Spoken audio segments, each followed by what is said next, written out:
Good morning, good afternoon, good evening, wherever you are in the world. More useful resources for IB business management, business tools, techniques, etc. First exam 2024. Focus here, strategy, Steeple, Swot, Ansoff, and Porter. Years of teaching the subject, students always struggle if I say, okay, what exactly is strategy? Strategy simply is a method of creating long-term sustainable competitive advantage for a business. Okay, no more, no less. Do not make it complicated. That's your starting point for what's coming next. Steeple is step one in your strategy formulation. Steeple simply is a strategic planning tool looking at factors in external business environment which have an impact on the business. Now, look at social. Major issue for developed economies is aging population, declining birth rates. Now, if you haven't heard of the word demographics, look it up, make sure you are comfortable with it. Demographics simply is population profile. Now, if you're a business, labour market shortages are issues simply due to the changing age profile and lowering birth rates. So look again at immigration. Various countries across the world are having issues and taking an anti-immigrant stance. Now, look at the ethics of that on one hand, but from the business economic point of view, if you have labour market shortages, surely, okay, immigrants coming from other countries could potentially be a valuable source of resource for your labour markets. Technology, look at technology. The pandemic kick-started the use of Zoom, flexible working, hybrid working models. All of those have had impacts on businesses. So look at your HR. People are now looking for a hybrid model, particularly if they have skills to offer and can negotiate and say, well, look, I don't want to be in the office 5 days a week.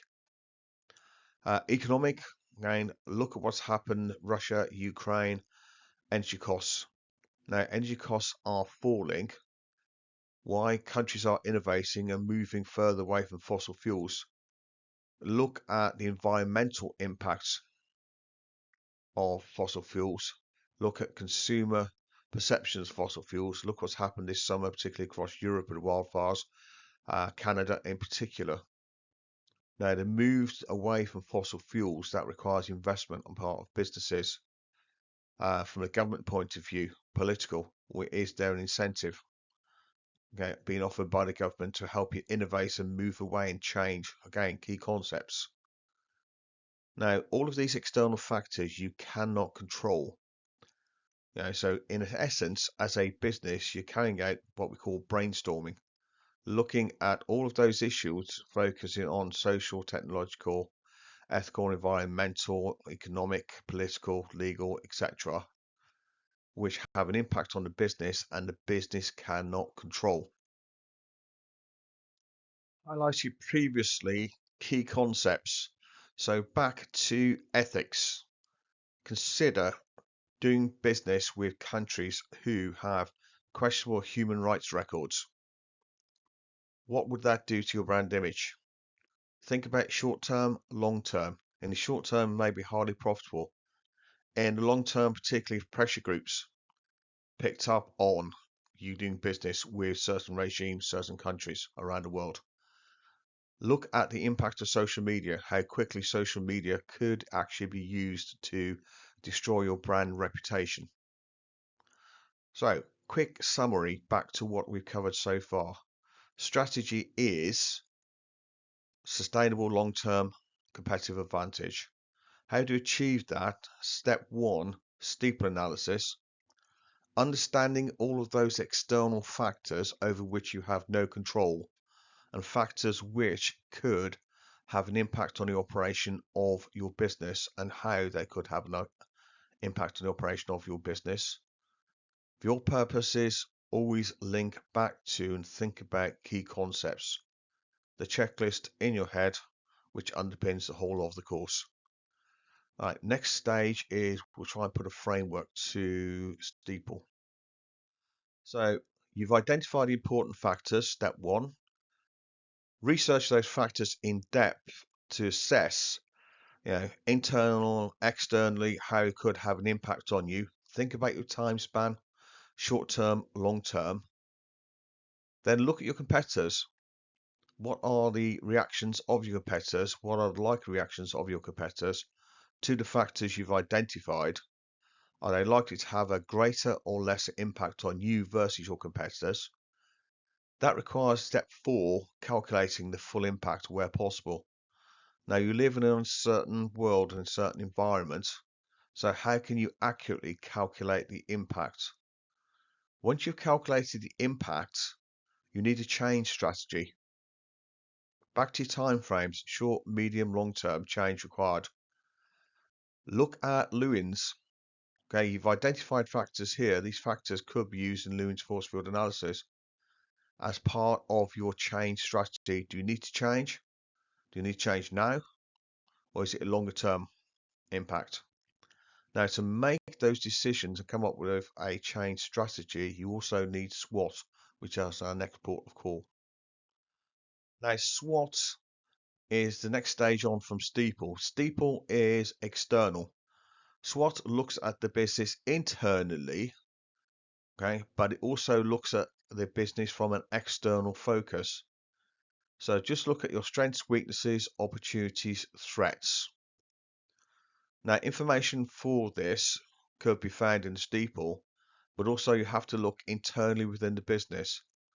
If you are looking to change, look at your ability to change. So one of your strengths may be your staff, highly skilled, low labor turnover, okay, highly motivated. Now that's the fundamental strengths. You're in an uncertain environment where perhaps there's been a sudden increase in competition. Your country's joined a new trading bloc. Okay, remove barriers to trade, so suddenly lots more competition coming in. Now, how can you actually change successfully? You know you have a strength. Now, the key issue I find students have with SWOT purely is understanding how you can identify threats, use your strengths, turn that threat into a potential opportunity. So your strengths, as we mentioned, could be your staff. It could also be your brand identity. So the threat of increased competition, use your strengths.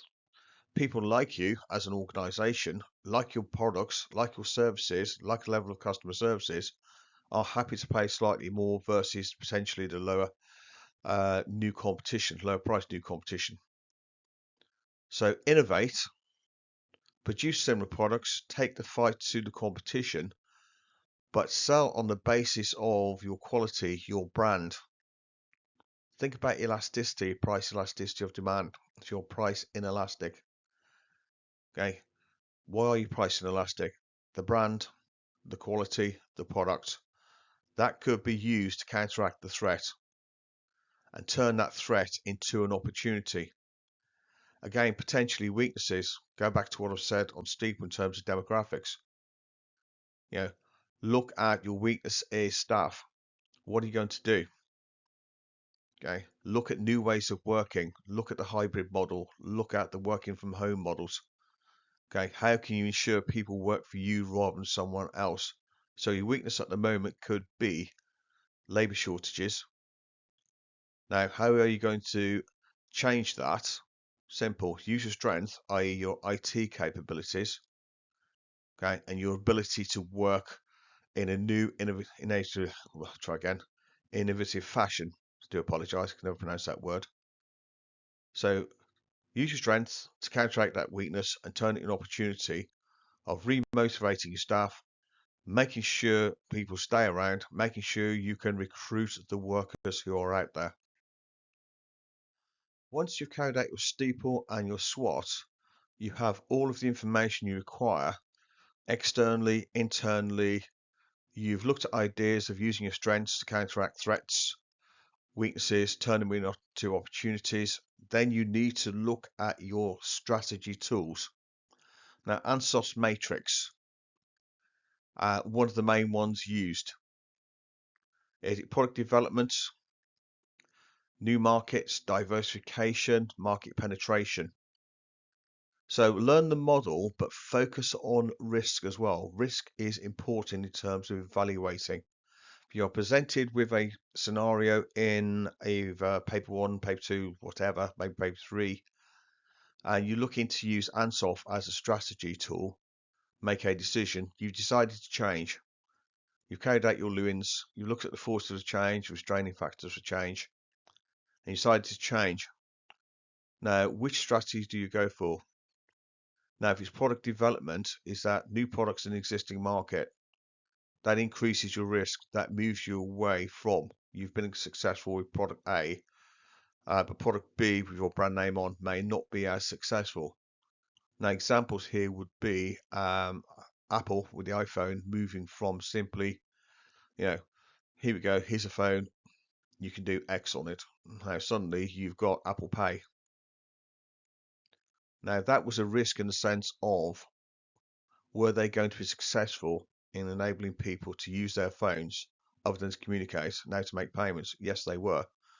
Okay, so if use their skills, use their knowledge, their know-how, their commercial power to make sure they had researched the market, they had stuff in place to make the technology stroke software work effectively and be accepted as a payment method.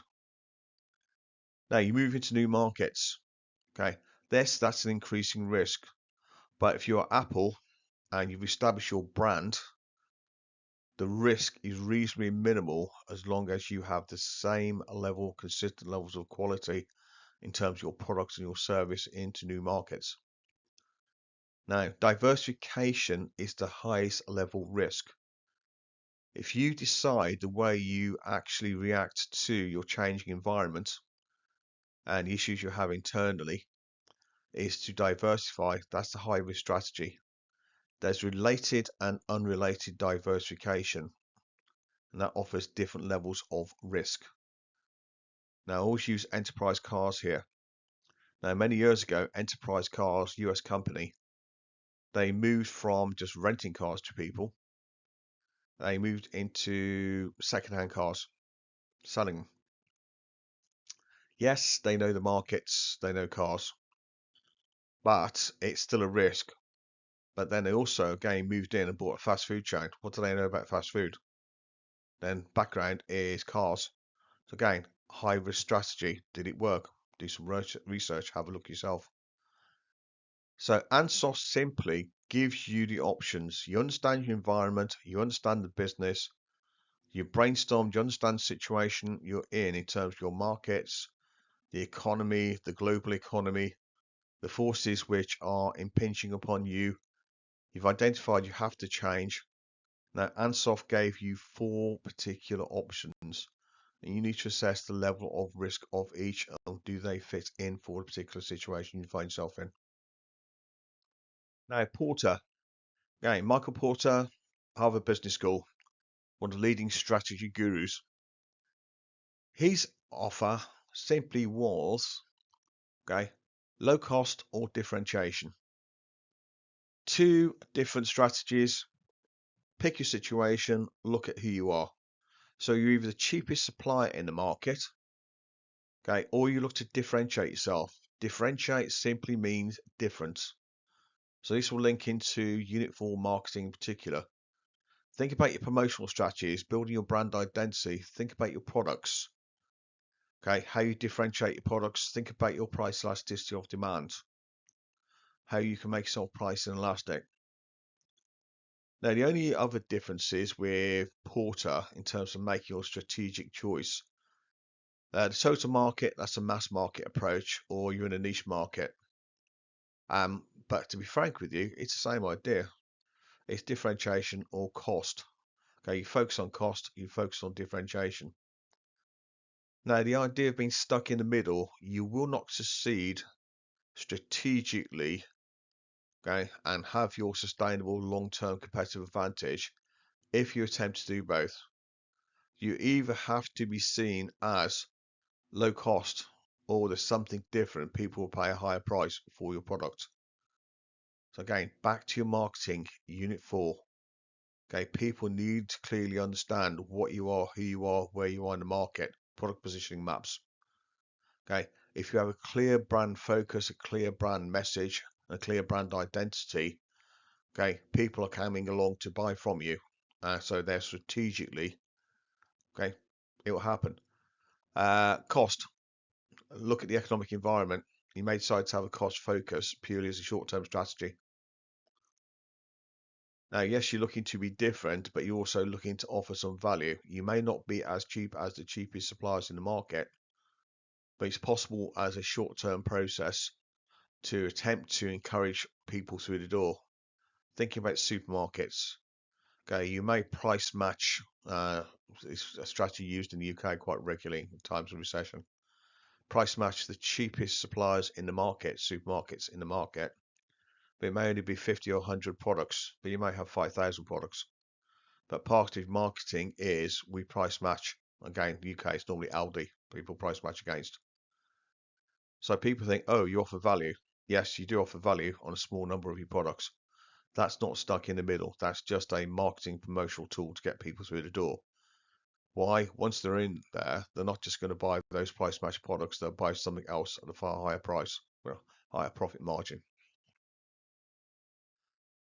Right, last offering for today, slightly more focus on Porter's generic strategies. So if you're going for cost leadership, M, that's the mass market. N is the niche. Think about some of the ideas you could actually use. If you're in a mass market, logistics. Now, logistics, I mean Amazon. Amazon revolutionized the world. Why are they such a success? Early days of the internet, they went for economies of scale, particularly technological economies of scale and bulk buying. Originally, if memory serves me, they were upstate New York, large warehouses, cheap locations, access to road systems, etc. They could move products rapidly. Their logistics were in terms of orders coming in, they could rapidly have them packed, sent, etc. This is going back some time ago. Example I'd use in the UK. Local bookshop. They said it would take 3 weeks for the book to come in. One of my students said, why not try Amazon? Now, this is the very early days of Amazon. I hadn't used them at the time. Order a book.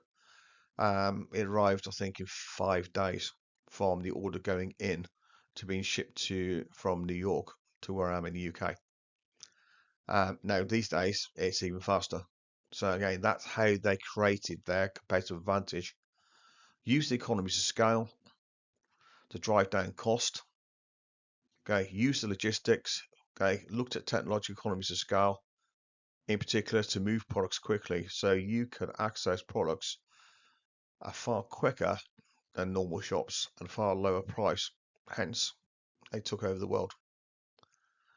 Differentiation. Again, I've got M there for mass markets.